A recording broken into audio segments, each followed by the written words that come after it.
Ready? First question is, would you say and spell your name for me? My name is Mark, M-A-R-K, Breaux, B-R-E-A-U-X. You can call me Marky, M-A-R-K-I-E, Breaux, you know, French. That's French? Breaux, well, Breaux is French. Breaux is French, yeah, okay. yeah, yeah. I thought Marky might be a French No, Marky, name. that's just the little, my family calls me that, Marky, M-A-R-K-I-E.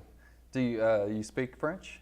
I wish I did. Man. You know, back in the day, they used to speak it so we wouldn't know what they're saying. So that part kind of left us, our generation. So I wish, though. Right on. Well, Mark, where did you grow up? I grew up in Lafayette. Actually, my mother's from St. Martinville, Louisiana, a town outside of Lafayette. My dad is from Lafayette. I spent maybe up until about 12, 13 in St. Martinville, but always coming back and forth to Lafayette. And then I finally moved with my dad about 13, 14 years old, and I pretty much grew up until now in Lafayette, Louisiana. So you kind of grew up in two different places. Two different places, right. What was it like growing up in St. Martinville first? St. Martinville is obviously smaller than this, you know, it's the country. I really don't have a whole lot of memories because I was so young, you know what I'm saying? So most of my memories are in Lafayette, but St. Martinville, you could walk pretty much everywhere. And my grandfather, Mr. Calvin, if somebody from St. Martinville, they'll know, Mr. Calvin owned a store on Main Street. It was a popular store on Main Street, and he used to sell, he was famous for his fried pork chop sandwiches and hot links and all that stuff. So that was mainly the most memories having in that store on Main Street. What store was it? It was a store called Helen's Grocery, named after my grandmother, but everybody would call it Mr. Cow's because they only see Mr. Cow in there, you know what I'm saying? It was like a little hustle hood store, you know what I'm saying? So you had the pool table in the back, video poker machines in the back, and then you'll sell grocery, plus it'll be, after all the clubs, you'll sell short order foods like fried pork chop, hamburgers, fries, and stuff like that. And of course, the liquor. You know what I'm saying? So that's the kind of store. That's where a lot of my memories from St. Martinville is, in that store. And then Lafayette, it's a different place. I grew up on the north side. My father, he bought a trailer in Boots on Trailer Park off of Breaux Highway. And man, as a matter of fact, I just went to the Northgate Mall, and it's so different now. It's so different. We used to have fun. I used to ride my bike, man, go play video games at Aladdin Castle. Used to catch the city bus going to the south side to Acadiana Mall, go to the Northgate Cinema, all over the place, the library, the public library. It's just different now, but that's how it was growing up in Lafayette. A little bit more space and, you know, riding around. You had to catch a ride. You couldn't walk all the time. It's different from St. Martinville. Besides the ride thing, was there any other big differences that you noticed moving from St. Martinville to Lafayette? Or you were always back and forth? I was always back and forth. So it's like when I moved to Lafayette, like permanently, it was really no different. It's just that I was actually, because we was coming to my dad, and you know, obviously they were separated, my mother and father. We was coming to my dad's on weekends, every weekends, holidays, and I was spending summers down there. So the only difference was I'm not going back to St. Martinville. Like, I was actually just going to school in Lafayette. That's pretty much the big difference. But I was used to everything already. So all my cousins and stuff, I was already used to it. So I was used to the culture. It's pretty similar already, but you know, Lafayette is a faster pace. Yeah. Not like moving to North Louisiana or something like that. No, yeah, exactly. Yeah. It's just 10, 15 minutes away, Right. so it's not that different.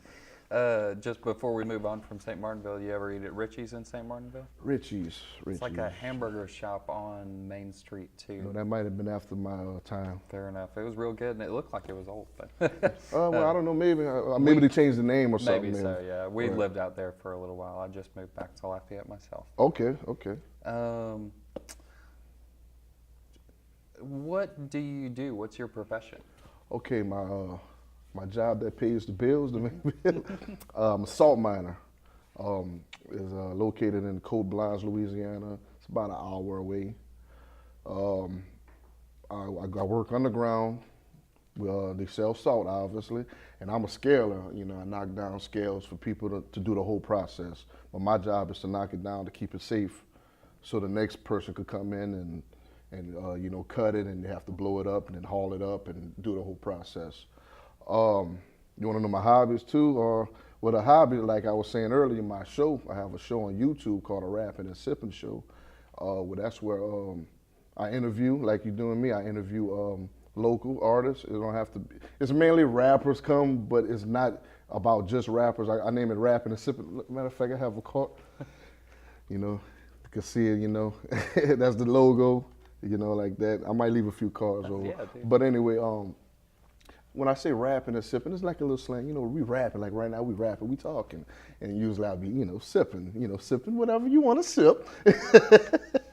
So yeah, so man, I started that like in 2015. I used to go out with my camera to like clubs and different events. And after a while, I built my own studio in my backyard and just kind of made like a little setup, not big like this, but it's a setup with my cameras and stuff where I interview people and they come on through and tell me their stories and the up and coming projects and stuff like that. So I really love doing that. So that's what I do. That's my hobby. I make a little change from it, but not too much, you know, podcasts, YouTube, stuff like that. That's what I do. What gave you the idea to start your own YouTube channel? Well, I used to rap too, you know, for a hobby, but I realized like rapping, it's so much you have to do to try to get in that music game. So I used to do that, and then I started learning the business. Beats cost so much. So I started making my own beats. All that costs a lot of money, but it's not moving as fast as you want. And then as you get older, I'm like, you know what I'm saying? So I actually made a song called Rapping and Sipping, because I was literally rapping this time and sipping, same sip. Literally rapping and sipping. So after that, after a while, I'm like, you know, you get discouraged. And then I'm like, you know what? I know a lot of people in the game, you know, the rap game or whatever. I like to speak. Obviously, I'm speaking a lot right now. I like to speak. I said, why not I just do a show called Rapping and Sipping? We don't have too much shows where you interview people. At least I didn't know. I'm learning a lot now coming over here, to be honest. But you don't have a lot of shows. So I said, well, let's start that. Because a guy that I used to work with hooked me on to podcasts. I only heard about podcasts like 2-3 years ago, and I fell in love with it. I said, man, I could do this. I could talk to people, get their story and all that. So that's what I did. I took the name from that song, turned it into that title, and I made the Rapping and Sipping Show. So that's why I started doing it, to show people love and get their stories, you know? So that's what I did it for. That's awesome. We're all about collecting stories. Right. So tell me, what would you say that you have like your own interview style, and what do you think separates you from maybe other podcast hosts? Right. I do have a different style. The reason why, all right, if you listen to podcasts, especially the ones I listen to, all of them really, but you know, like regular interviews, if you go like on a radio interview, it's all about like promotion or you only go in that interview just to try to sell something or try to get your music heard or whatever. But podcasts, you do that, but it's not just right to the point. You come, you tell your story, you talk, you have fun. It's different. You can take your time because you're not live. You can always go back, edit it if you feel like, oh, I shouldn't have said this, shouldn't have said that, which I don't like to edit. Let's just go real with it, you dig? So you shouldn't have said this, shouldn't have said that. So in my style, and like I was telling you earlier, we cuss a lot, and you know, especially the first 2 seasons, we'd be drinking and they do their own thing. You know, it's rappers. You know what rappers do. You know what I'm saying? So my style is come in. It's called a Hot House Studio. That's my studio. You know what I'm saying? You come in, have fun, and be yourself. So it's not like if you got something to say it, get it off your chest. I might ask you a question that make you mad. If you don't want to answer it, don't answer it. On to the next. But it's more of a conversation instead of an interview. We rapping while we sip. Have you ever been in a situation where you wanted to ask a question, but then reading the interview, you were like, maybe I won't ask that? Yeah and no at the same time. Because, I thought about it, but sometimes you just got to go for it. Sometimes you just got to go for it, and if you say no, that's the most you can do. Say no. If you get mad at me, this is it. I'm not going to ask you something that's fiction, or if you say it's false, what I'm asking you, just tell me it's not true. I'm not gonna make something up. If I heard something about you and I ask you, just say it's not true. We can move on. I'm never gonna come with some some false narrative and say, well, I heard you did this. Just tell me it's not true, and then we can move on. And if you get mad, I'm gonna make you laugh, and we're gonna forget that. That's what I do. That's my defense mechanism, making you laugh right quick. That's a pretty good one. Yeah. Put your interviewee at ease. Right. What a lot of young people want to have their moment on YouTube. Mm-hmm. Do you have any advice for young people about starting their own YouTube show? I have advice, but I'm still young in it too. I don't get a whole bunch of views. It's still growing. I get decent views. It's growing. My subscribers are growing. Some of them are in the thousands. Some of them are still in the hundreds. But advice is the same advice I get from other people. Keep on grinding. Keep on working. Consistency is the key. You got to keep on doing it. And it's hard because I just started season 3 of my show, and actually earlier this year I got discouraged and I actually quit. And then all of a sudden I came back, and this year this season I'm feeling better and better, and what made me really come back and made me feel good when I announced that I'm coming back, like all the DMs and the inboxes.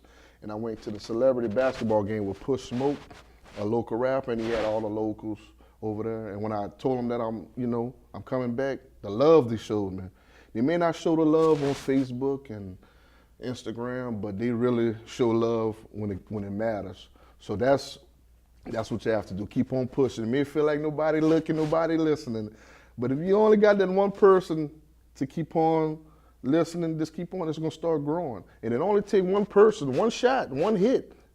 That one person, that right person to find it, share it, boom.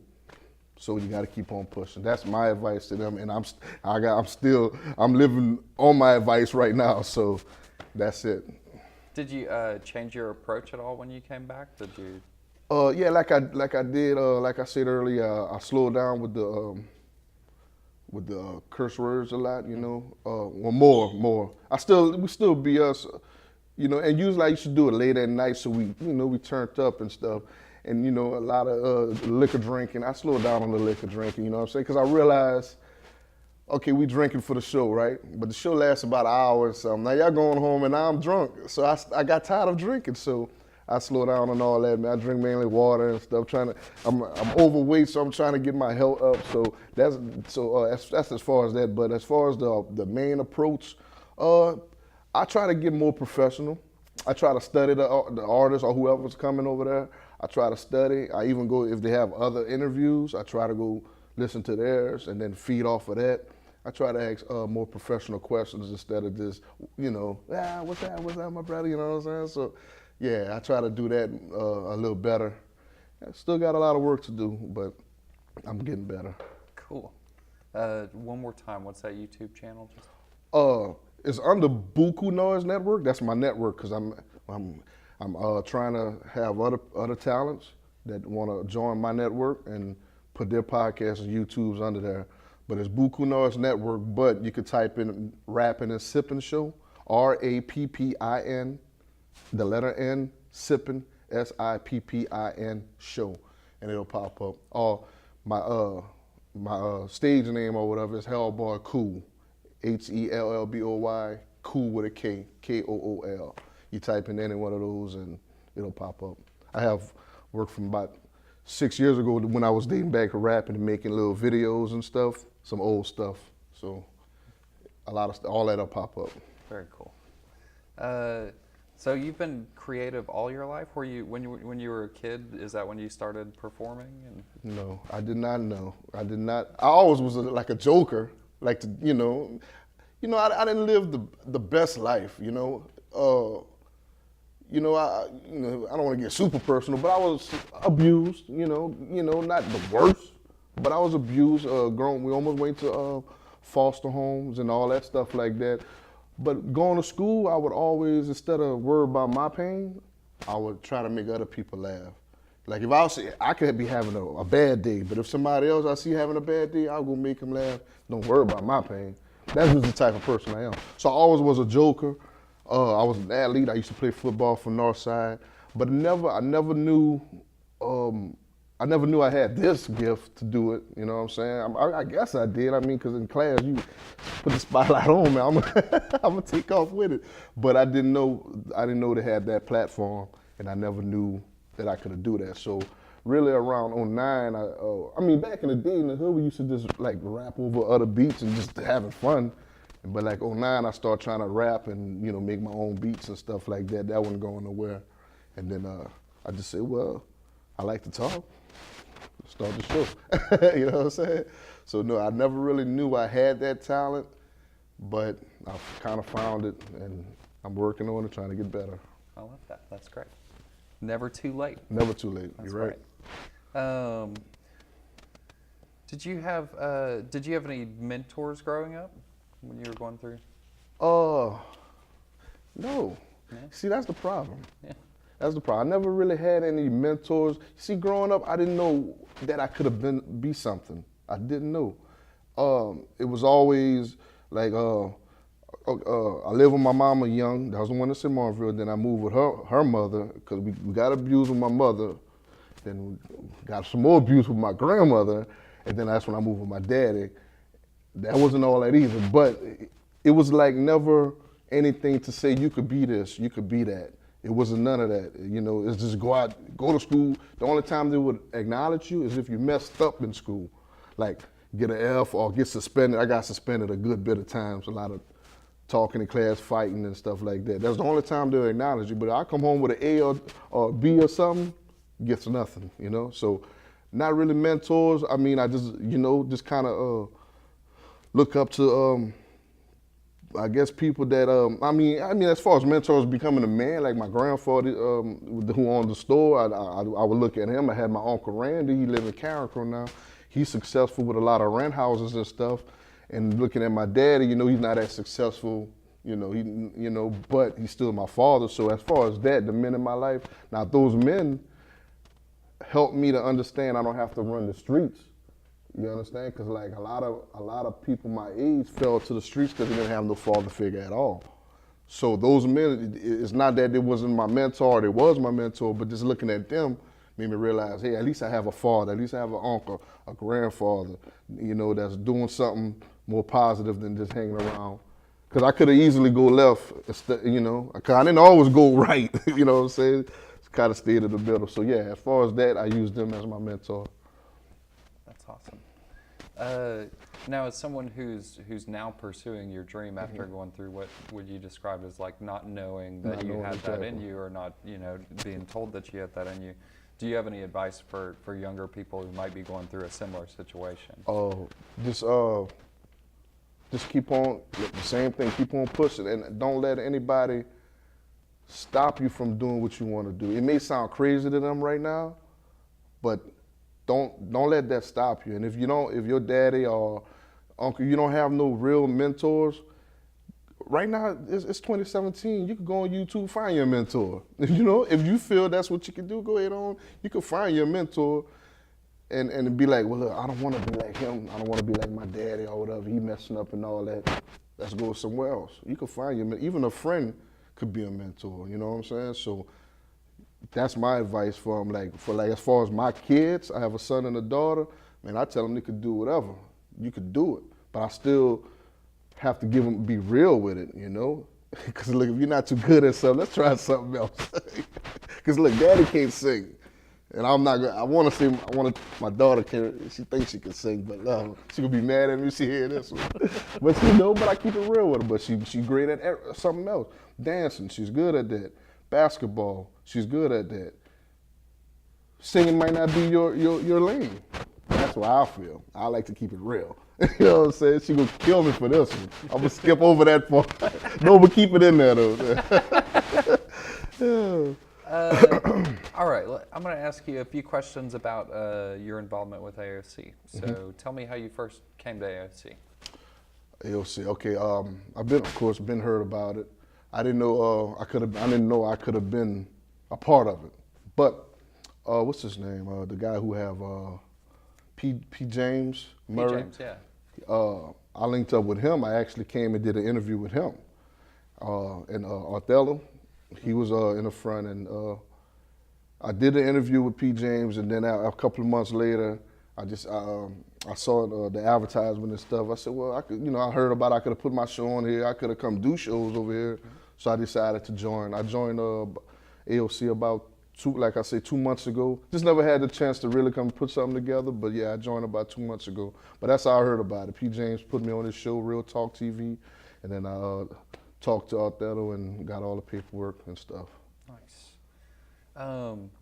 What was your first impression of AOC when you first came? I was like, wow. I didn't know. It's very professional. You know, growing up in Lafayette, it's a small city, small town. We don't really have a whole lot. So you would think, like TV and all that, you would think that you got to go to California for that. Not in Lafayette. So when I came to this, I'm like, wow. It's very nice, clean, beautiful. You have all the cameras, all the equipment. So I was very impressed. That was my first impression. I walked through all the buildings, the rooms and stuff. I was like, wow, I could do a lot. Especially the one with the computers. I was like, man, hold up. And I just bought me a computer. I said, I could have come over here. But it's no place like doing it at home. But if I ever need to, come do it over here. But yeah, I was impressed. That was my first impression was wow. That's how I feel every day coming to work. Right. What surprised you the most about working with AOC? Your range, the wide range y'all have, man. It's not just on TV. You got the podcast. Y'all even have the studio. That was impressive too. So that's what it was. The wide range y'all have. It's not just the TV, and then you'll have a few TV rooms, right? A couple of them at least. You know what I'm saying? So yeah, that was the most impressive. The wide range. What would be your dream project to work on at AOC? I would like to get a lot of comedians and do like a sketch show. Now, don't steal my idea.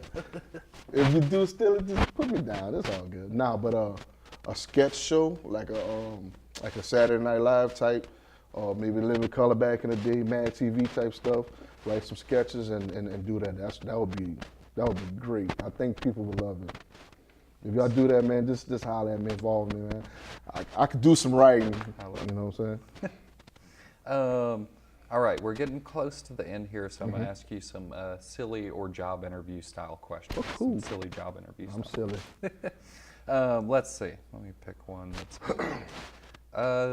What is your superpower? I'm blind in one eye, so I'm Cyclops. Yeah, that's my power. But growing up, my favorite superhero is Wolverine. So I would love to heal fast and have the little claws come out. Shoo. So that's my superpower. We got the blind in one eye thing in common. I'm also blind in one eye. Really? Yeah. We got the little lazy off track eye. Yeah, kind of going. Is yours a retinal? Mine is the detached retina. Yeah, the same thing. Look at that. That's Not what I'm often talking about, that you meet somebody. Exactly, man. Growing up like that, man, it's people don't understand, man. I got clowned so much until I'm numb to it now. Right. Yeah. But it kind of and that's another thing. Since we're on that subject, I'm gonna hurry up say this. It takes away from your confidence sometimes because like you don't want to look people in the eye, and when you go to shake a person hand, you should look them in the eye and stuff. And a lot of times, you know, it kind of take away from as far as me, that's how I feel. But growing up, I used to try to control it, but now I don't care no more. Man. I'm getting old, man. Oh well, man. You know what I'm saying? But yeah, that's what's up, though. Man, we have something in common right there. Yeah, I forget about it now. It happened to me when I was, I guess, like in my later 20s or so. Oh, yeah. I was born like that. So yeah, for me it happened later in my 20s. Wow. Just suddenly my vision went wonky. Really? And yeah, so it was real jarring. So you had to really adjust because I was like this all my life. It wouldn't. Well, I mean, it didn't take a lot of adjusting too, but the eye thing, it was weird when I looked in the mirror. Oh yeah, when you're first looking, time, and I was yeah. Oh wait, who is that? Yeah. I mean, I take pictures. I try to squeeze my eyes so you don't notice. Yeah, it's all kind of little tricks you do, but after a while, you don't care, man. Right, yeah. I know once I get old, I don't. Yeah. It is what it is. What are you gonna do? Right. God made me like this. That's right. If you could have dinner with between 1 and 5 famous people, historical, alive, or dead, who would they be? Okay. First off, she's not historical, but I love her. Rihanna. I just love her. Let's see. I like music, so I'm gonna stick with Jay-Z. And if we want, I could go historical that did some things. Of course, Martin Luther King. Let me see, 2 more. Malcolm X. You know, just to hear what they have to say. Let me go back. Let me see. Lil Wayne. I'm gonna go with Lil Wayne, man. That's my favorite. Well, I'm gonna stick with Lil Wayne because I could go on and on. But yeah, those right there, you know, for the music and stuff. But if I want to, you know, get real and yeah, Martin Luther King, Malcolm X, and people like that, you know, that would be my 5. Have you seen Lil Wayne at the Cajun Dome when he came? I didn't, and I think I was at work, but I saw some of the highlights, like they gave him the key to the They did. to the city last or time whatever. he came through. I think the time before I actually got to work that concert. Really? Yeah, That's what's up, came man. with that. Yeah, pretty cool. he's not the same anymore, but I still give him his respect because he did a lot for Louisiana, period, as far as music. Yeah. I'm not talking about, you know, just music. Yeah. Yeah, he put us on the map, so. I was impressed by his stage show because, like, you know, people roll through with all these hydraulics and like fireworks and stuff. He didn't need that. No, come Flat give me the stage, mic. some lights. Yeah, And, yeah. it was awesome. All right, let's see. I think I have one more question for you. Sometimes it's hard, so if you got to pass, no worries. Can you describe yourself in 3 words? Ooh. Crazy, funny, real. That's pretty much. I could go some more, but you said 3. I'm gonna leave it like that. That is solid. Mark, thank you so much for coming to talk to us. Appreciate it.